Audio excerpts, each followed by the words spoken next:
keutamaan salat berjamaah di masjid dan bagaimana manajemen hatinya agar kita bisa istiqomah ke masjid. Jadi ada dua materi pada hari ini. Jadi dua.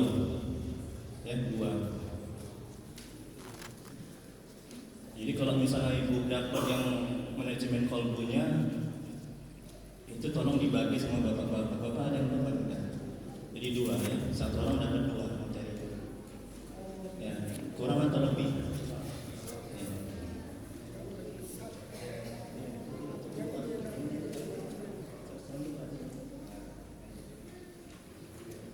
Ada yang lebih ibu ini manajemen kolbunya ada? Enggak ada. Masya Allah, tabarakallah ya. Jemaahnya ramai, alhamdulillah. Jadi saya minta maaf, saya nggak menyangka seramai ini ya. Jadi saya hanya fotokopi hanya beberapa. Dia ke ini bisa? Oh ya. Ini ke atas, boleh nggak? Oh ya. Oh ya. Kata gantinya.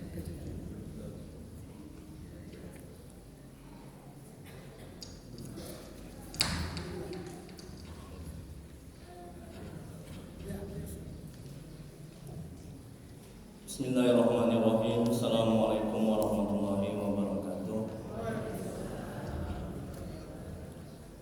Alhamdulillahirabbil alamin wa bihi nasta'in ala umuri dunya waddin. Wa asyhadu an la ilaha illallah wahdahu la syarika lah. Wa asyhadu anna Muhammadan abduhu wa rasuluh.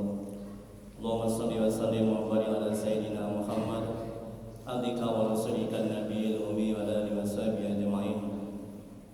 Rabbi shrah li sadri wa yassir li amri wa uqdatan min lisani yafqahu qawli. Rabbana zidna ilma warzuqna fahma waj'alna minas sholihin. Ya Allah, ya Rabb, yang Maha Menatap, ampuni ya Allah dosa kedua orang tua kami. Ampuni ya Allah dosa kami ya Rabb. Ya Allah, mudahkan kami mencari ilmu, mudahkan kami mempelajari ilmu, mudahkan kami ya Allah memahami ilmu dan mengamalkan. Ya Allah, berkahi ya Allah majelis ini, berkahi ya Allah rumah kami. Amin ya Allah.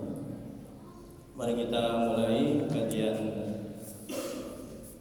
manajemen hati, manajemen kolbu, kitab Al-Hikam. Dan juga nanti dijelaskan juga tentang keutamaan salat berjamaah di masjid ya. Bagaimana cara manajemen hatinya agar kita termotivasi untuk salat ke masjid. Ini penting ya. Dengan bacakan umum kitab, adapun pahalanya kita hadiahkan untuk Nabi Muhammad SAW dan sahabat-sahabatnya. Kemudian untuk para tabi'in, tabi'ut tabi'in, untuk Syekh Abdul Qadir Al-Jailani, untuk Syekh Imam Ibnu Athaillah As-Sakandari, untuk guru-guru kita, kedua orang tua kita, serta untuk kaum muslimin dan muslimat pada umumnya. Al-Fatihah. A'udzu billahi minasy syaithanir rajim. Bismillahirrahmanirrahim. Alhamdulillahi rabbil alamin. Ar-Rahmanir Rahim. Maliki yaumiddin. Iyyaka na'budu wa iyyaka nasta'in. Ihdinas siratal mustaqim. Siratal ladzina an'amta 'alaihim ghairil maghdubi 'alaihim waladdallin.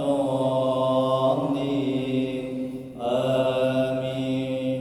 Ilahi anta maksudi wa ridhaka matlubi. Ya Allah, Engkau yang kami tuju, ridhomu yang kami cari. Bapak, Ibu, jemaah salat subuh yang dirahmati oleh Allah Subhanahu wa taala. Majelis taklim manajemen hati.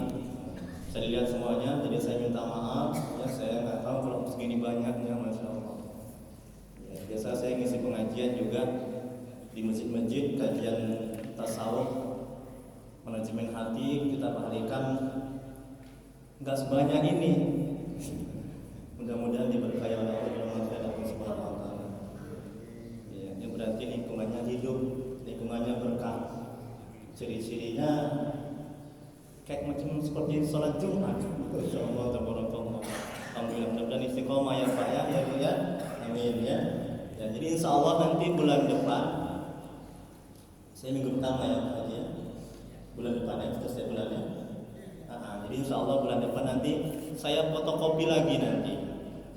Yang hikmah yang pertama ini, nanti bagi yang nggak dapat nanti bisa dapat. Sekali lagi saya minta maaf ya. Saya fotokopi lagi, nanti kita masuk hikmah yang kedua. Baik, majelis taklim manajemen hati. Coba lihat semua Bu, ininya.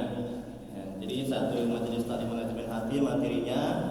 Yang kedua ini keutamaan sholat berjamaah. Jadi setiap saya ngisi pengajian, saya kasih materi seperti ini. Supaya apa?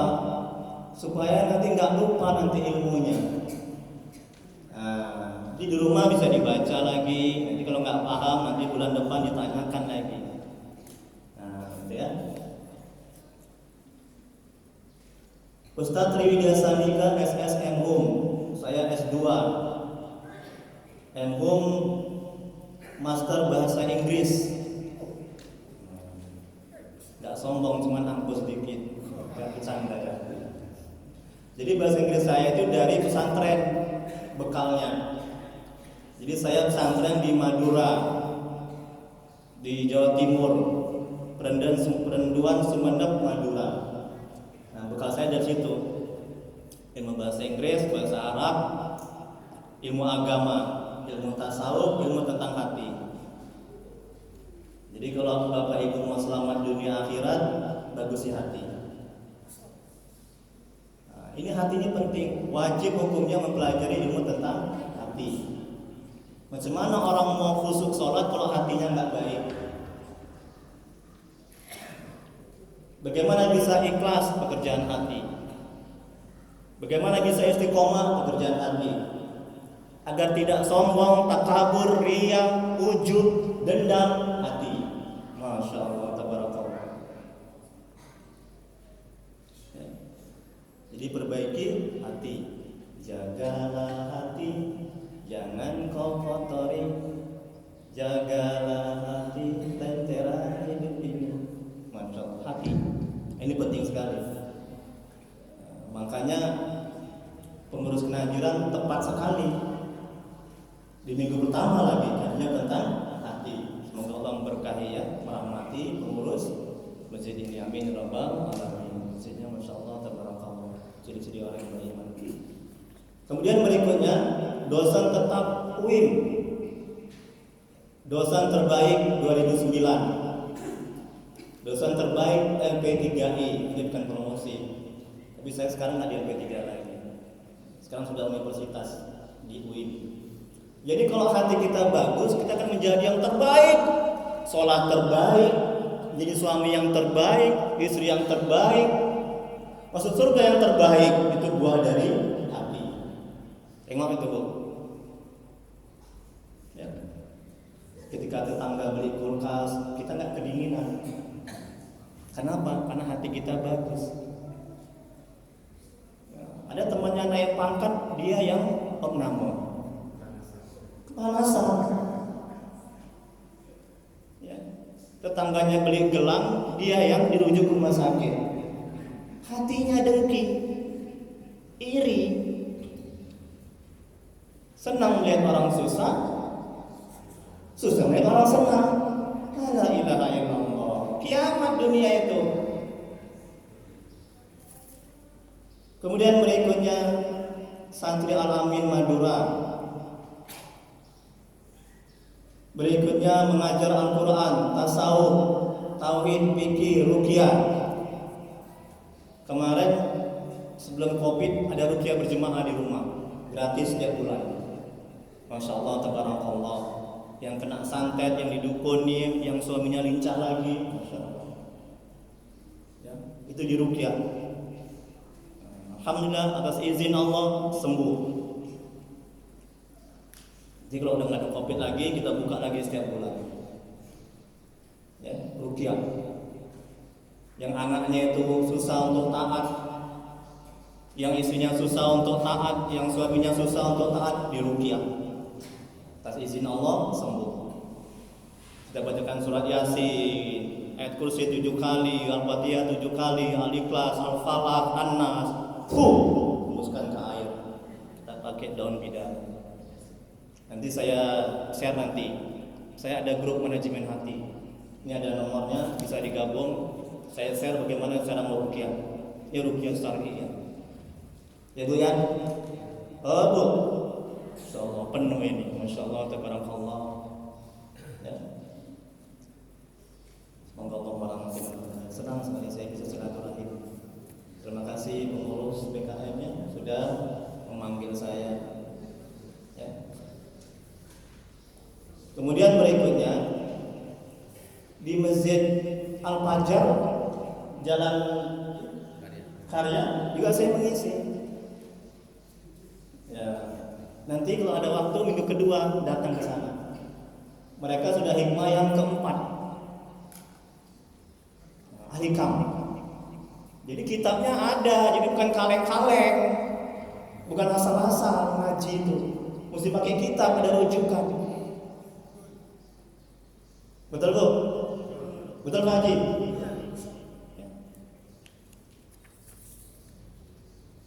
Kemudian berikutnya muhasabah. Saya buat muhasabah itu pada nangis itu di Masjid Al-Fajar itu ketika akhir tahun. Zikir muhasabah. Pada nangis mereka menyesali dosa-dosa. Kita merenung. Kemudian berikutnya bahasa Inggris. Dan selanjutnya saya juga dakwah di media sosial, di Facebook, di Instagram, YouTube juga. Please tolong like, share, and subscribe. Ini masuk di jemaah saya yang di YouTube.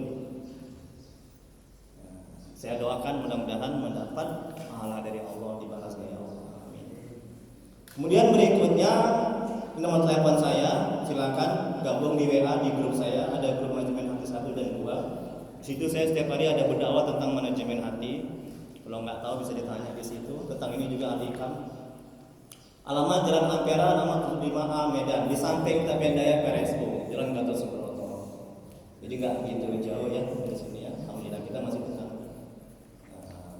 Dan setiap Ahad malam Senin, nanti malam itu ada pengajian juga manajemen hati Al-Hikam tasawuf. Jadi kalau Bapak Ibu ada luang waktu silakan datang. Di Jemaah Al-Fajar itu ada yang datang ke sana. Setiap hari Ahad, Minggu, ba'da maghrib, habis maghrib. Di rumah gratis. Dikasih makan. Makannya ala kadar. Alhamdulillah. Tapi jangan kemari itu bukan tujuannya hanya makan ya. Di jalan niatnya. Niatkan cari ilmu ya. Itu bekal saya untuk mati. Ini pun juga ini saya wakafkan ya ilmu saya. Kalau saya mati, dia mengalir nanti pahalanya ke kuburan saya. Saya di kuburan nanti tenang, senyum-senyum, alhamdulillah, saya tinggal menikmati hasilnya. Masuk gitu pahala. Makanya jangan pelit. Ini masjid ini jangan pelit. Jangan infak banyak-banyak. Sedekah, berwakaf. Ya? Ya Bu ya? Nggak akan rugi kita. Demi Allah, nggak akan miskin orang yang rajin sedekah, nggak akan miskin orang rajin berwakaf, berinfak, malah bertambah kaya. Kami ngaji di tempat Profesor Aslim Siota sama Profesor Dr. Munar Lubis itu di Kompleks Setiabudi. Itu ngaji tasawuf, mungkin Bapak mungkin ada yang tahu ngaji tasawuf, tauhid, fikih, Al-Hikam. Itu mereka itu, masya Allah, tabarakallah. Habis ngaji makan, makannya mewah-mewah, nggak kaya, malah bertambah mobilnya. Tabarakallah, hanya Allah yang tahu. Jadi jangan pelit sama uang, ya. Jangan pelit sama sedekah, sama mereka. Ayo kita bangunkan masjid kita ini. Rumah kita siapa lagi? Ini rumah Allah, rumah tempat beribadah kepada Allah. Barang siapa yang menolong agama Allah, maka Allah akan tolong. Betul, Haji? Ya Bu ya? Nah, dia ada kota infak berjalan, ya. Jangan ditengok-tengok. Nah, mana 10.000, mana 5.000, udah masukkan aja. Insyaallah ya. Kemudian berikutnya selesai tentang identitas saya. Tak kenal maka tak sayang. Kalau udah kenal, oh tahu Ustaz itu dari ini, alamatnya ini. Ustaz sudah menikah? Sudah. Istri baru satu.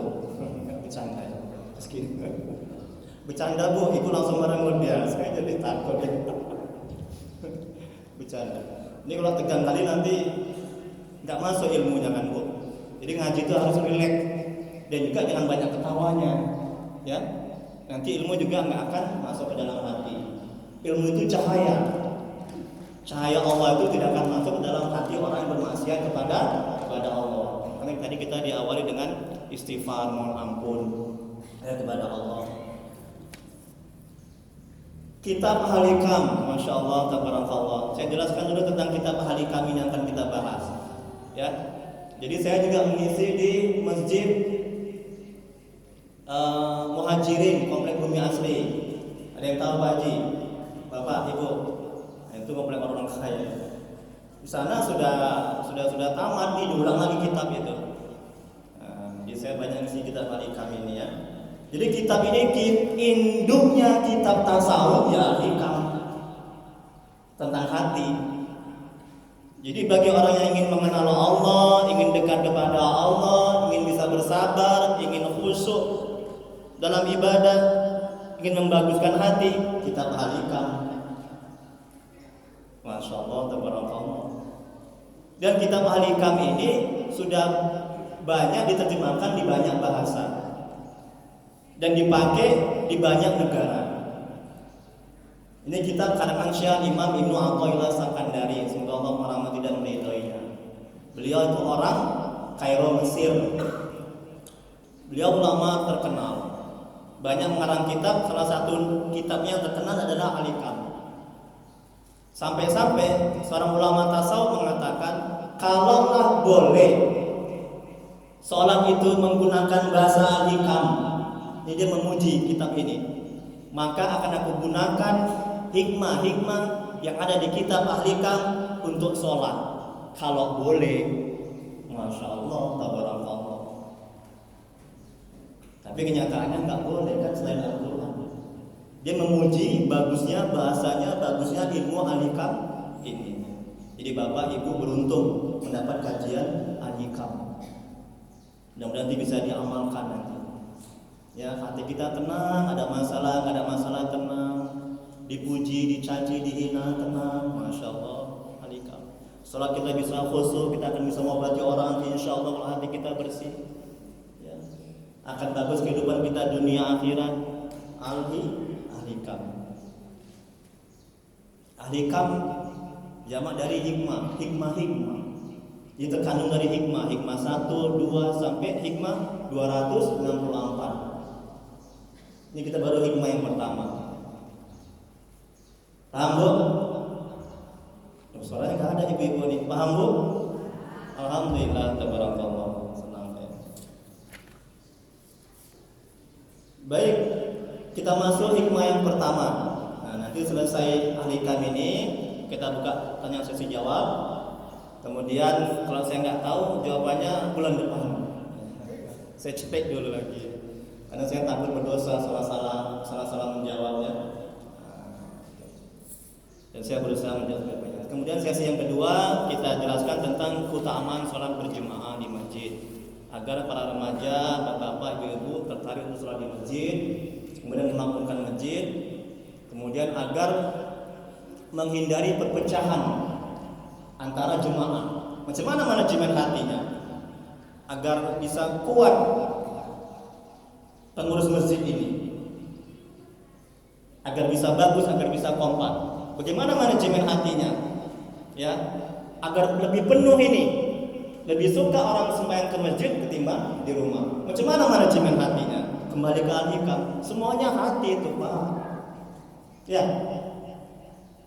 Rasulullah SAW bersabda bahwa dalam tubuh ini ada segumpal daging, kata Nabi. Kalau rusak, rusaklah seluruhnya. Apakah itu? Itulah dia hati. Kalau hati kita baik, seluruh anggota tubuh kita akan baik. Mata akan melihat yang baik-baik, mulut akan bercakap yang baik-baik, telinga akan mendengar yang baik-baik. Semuanya pikiran akan memikirkan yang baik-baik. Dia akan memikirkan akhirat, memikirkan Allah. Tidak cinta kepada dunia. Dia lebih mencintai Allah ketimbang istrinya, ketimbang anaknya, ketimbang pangkat jabatan. Itu buah dari hati yang baik. Paham Bu? Paham Bu? Saya sering manggil ibu-ibu, biar ibu-ibu lebih konsentrasi. Baik, kita lihat semuanya. Sekali lagi saya minta maaf. Nanti bulan depan saya lebih banyak fotokopi hikmah yang pertama. Nanti bagi yang belum dapat bulan depan nanti ya. Saya nggak tahu betul kalau sebegini banyaknya. Ya. Sekali lagi ya. Tadi sudah lebih kurang 60 eksemplar itu. 70 atau 60 saya fotokopi. Ya, nggak apa-apa sebagai wakaf. Syekh Al-Imam lihat semua Bu, bagi yang ada, bagi yang nggak ada tolong kongsilah dulu ya. Karena kalau nanti nggak perhatikan ini nanti takutnya nggak paham. Bagi yang nggak ada tolong dikongsi dulu ya. Kongsi ya. Syekh Al-Imam Ibnu Athaillah Sakandari, semoga Allah merahmati dan meridhoinya. Beliau mengatakan, lihat ini Bu materinya. Tolong jangan ada yang bicara, jangan ada yang cakap, nanti nggak paham, nanti salah mengamalkan. Sebagian tanda berpegang atas amal ialah kurang harapannya kepada Allah ketika terjadi kesalahan-kesalahan. Tengok ini kata Imam. Ya. Sebagian tanda berpegang atas amal ialah kurang harapannya kepada Allah ketika terjadi kesalahan-kesalahan. Kita lihat penjelasannya. Apa sih maksud hikmah dari ini? Kalau kita nggak melihat penjelasannya, kita nggak paham, kita nggak ngerti. Apa maksud Al-Imam ini? Kita lihat. Ketergantungan kepada suatu amal berarti bersandar pada amal dan mengandalkan amal. Untuk meraih keridhaan Allah, seorang muslim diwajibkan dengan amal dan dalam waktu yang sama ia tidak boleh bergantung berharap bersandar kepada amalnya, kepada nafsu, perbuatan, daya dan kekuatannya. Tengok kata Al-Imam. Jadi kita nggak boleh bergantung bersandar kepada amal ibadah kita, ya, kepada daya kekuatan kita untuk meraih keridhaan Allah. Kita berdoa, minta rezeki, dan hati akal pikiran kita sandarkan, kita bergantung kepada amal ibadah kita. Apa dampak negatifnya? Ketika doa kita belum terkabul, kita akan stres, kita akan menderita, bahkan kita akan berhenti dalam beramal ibadah. Jadi kita harus bergantung bersandar kepada Allah, kepada rahmatnya, kepada karunia-Nya, sehingga Allah meridhoi kita. Ini manajemen hatinya. Ya. Jadi jangan jadikan, nanti hikmah berikutnya itu ada itu. Di hikmah di tengah-tengah nanti kata Al-Imam, jangan jadikan doamu itu tujuan kamu berdoa untuk terwujudnya apa yang kamu inginkan. Kalau itu yang kau lakukan, ketika belum terwujud engkau akan stres, sengsara, menderita. Tapi jadikanlah doamu itu sebagai ubudiyah, sebagai takarub kepada Allah, untuk ibadah.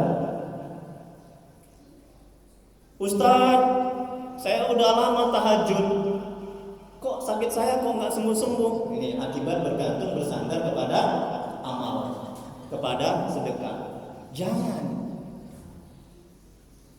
Ustaz, capek saya Ustaz berdoa Ustaz.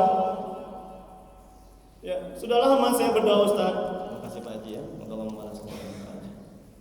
Sudah lama saya berdoa Ustaz, capek, tapi nggak dikabulkan Allah. Ini akibat bergantung bersandar kepada doa, kepada amalnya. Akibatnya dia putus asa dan bahkan berhenti, nauzubillah. Ya. Jadi kata Imam, tidak boleh bergantung kepada nafsu. Ingat nafsu Bu, nafsu selalu menyuruh kita kepada keburukan, kecuali nafsu yang diridhoi oleh Allah Subhanahu wa taala. Kalau kita bergantung bersandar kepada nafsu, hati akal pikiran kita akan sengsara, menderita. Kalau kita bergantung bersandar kepada Allah, kepada rahmatnya, kepada karunia-Nya, demi Allah kita akan selamat dunia akhirat. Tenang hati kita ketika doa kita belum terkabul. Ya, kita akan bisa ikhlas dalam beramal. Ya. Semata-mata mengharapkan ridha Allah. Masya Allah, tabarakallah. Kemudian berikutnya, lihat lagi Bu. Dia hanya boleh bergantung, berharap dan bersandar kepada Allah, kepada rahmat Allah, kepada karunia Allah, kepada pertolongan Allah, kepada petunjuk Allah, dan kepada pemberian Allah. Tengok kata Imam. Tidak boleh bergantung bersandar kepada amal tahajud, kepada amal sedekah. Ya. Oh, aku udah bangun masjid, udah banyak sedekahku. Murahlah rezekiku. Jangan. Ya. Tolong luruskan niat dalam sedekah semata-mata karena Allah, mengharap ridha Allah. Oh, aku udah banyak sholat sunat duha. Aku ini mau berdagang. Larislah daganganku. Hati, akal, pikirannya bergantung kepada amal duhanya, sholat duhanya. Jangan. Ketika dagangan belum laris, ibu akan kecewa. Bahkan na'udzubillah akan putus asa, berhenti sholat duha. Ini penting. Kita manage hati kita, kita tata hati kita. Amal ibadah apapun yang kita lakukan, hati hanya boleh atau harus bergantung, bersandar kepada Allah, kepada rahmatnya, kepada karunia-Nya. Enak gak Bu? Enak kan Bu? Cuma tanya saya di WA, Ustaz, suami saya menikah lagi. Stres saya Ustaz. Ini penting ya saya sampaikan, ini ilmu. Saya sebutkan namanya, ini ayat ya. Stres saya Ustaz, saya gak bisa bersabar Ustaz. Tolong Ustaz. Bagaimana manajemen hatinya agar saya bisa bersabar? Ini akibat dia bergantung, bersandar kepada suami, kepada bos, kepada anak. Demi Allah menderita hidupnya. Paham Bu? Nah, mulai sekarang Bu nanti pulang jangan bergantung kepada suami ya Bu ya. Jangan bergantung kepada anak. Jangan. Menderita nanti. Tapi bergantung kepada Allah, pada rahmatnya, pada karunia-Nya. Tenang hidup kita. Suami lincah lagi, hati kita tenang. Suami kawin lagi, hati kita tenang. Belum dapat rezeki, hati kita tenang.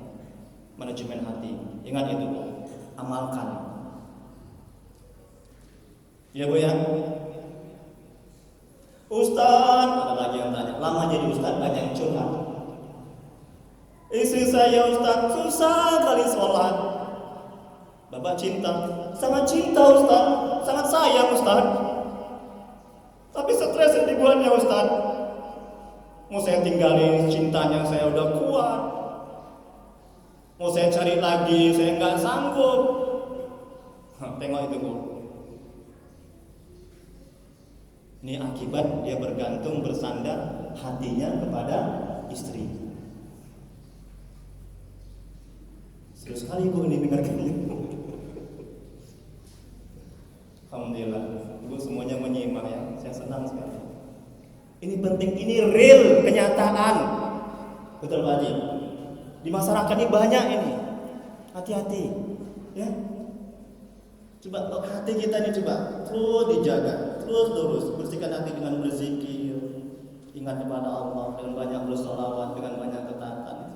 Ketika hati sudah bersih, insya Allah Allah akan memberikan, karuniakan hati ibu bapak hanya bergantung, bersandar, berharap kepadanya, kepada rahmatnya, kepada karunia-Nya, tidak kepada yang lain. Masya Allah, nikmat itu. Tengok di video-video saya yang di YouTube itu. Saya lagi meruqyah orang, ada yang menggelepar, ada muntah darah, ada jemaah yang keluar paku dari kakinya, ada keluar rambut dari kakinya, dia disantet. Ada yang kejang-kejang ketika disantet, ketika diruqyah, banyak. Lihat videonya itu ada. Ya, Ustaz Widya Sandika official YouTube, Widya Sandika official YouTube. Sampai mana Bu? Saya mengetes Ibu aja nih, kira-kira merhatikan nggak? Sampai mana Bu? Sampai Betapapun, betul? Ya, pintar. Betapapun seorang hamba telah melaksanakan suatu amal, ia tidak dapat menunaikan hak Allah. Tengok tuh Bu, belum ada apa-apanya kita beramal ini Bu. Jadi jangan sombong, jangan angkuh, jangan merasa hebat, merasa mulia. Ya, tawadu, rendah hati. Ya. Ini kata Al-Imam, betapapun seorang hamba telah melaksanakan suatu amal, ia tidak dapat menunaikan hak Allah. Begitu besar hak Allah, kita belum mampu, belum sempurna menunaikan haknya. Makanya jangan bergantung bersandar kepada amal, nggak ada apa-apanya amal kita. Kita bisa beramal karena bantuan pertolongan Allah, betul Pak Haji? Ya kan? Kalau kita nggak dibantu, nggak ditolong, tidak dikehendaki, kita nggak bisa beramal. Masya Allah. Ya. Bagaimana bisa kita bergantung bersandar kepada amal kita? Bagaimana mungkin? Ini masih hikmah yang pertama, nanti hikmah kedua, ketiga, keempat sampai ke 264. Masya Allah. Insya Allah nanti Bapak Ibu bisa mengenal Allah, bisa dekat kepada Allah. Buah dari ngaji, Mas ya. Semoga Allah membalas kebaikan Mas. Tengok enak jadi Ustaz kan, tema desa dan alhamdulillah. Semoga Allah membalas kebaikan jemaah ini ya, pengurusnya ya, amin ya rabbal alamin ya Allah. Insyaallah. Kemudian berikutnya Allah berfirman dalam Al-Qur'an surat Abasa ayat 23, sekali-kali tidak manusia itu belum melakukan apa yang diperintahkan Allah kepadanya. Sekali-sekali tidak manusia belum melakukan apa yang diperintahkan, masih jauh dari kesempurnaan amal ibadah kita ini. Makanya jangan sombong, jangan angkuh, jangan merasa hebat ya. Jangan mengandalkan amal kita, enggak ada apa-apanya seujung kuku ini. La ilaha illallah. Wuduknya belum beres. Ya, bacaannya masih berselema. Ya, makannya masih ada makan-makanan yang haram. Ya, masih ada banyak menzolimi orang, menyakiti orang. Ya, nyakiti istri, jolimi istri, durhaka sama suami, durhaka sama orang tua. Ya Allah, apa yang mesti kita banggakan dengan amal kita ini? Paham Bu? Jangan ya. Jangan memandang mata sebelah mata orang lain. Ini telah masuk neraka ini. Oh, aku yang hebat ini. Tengok nih, ini wajib tasawuf, wajib manajemen hati.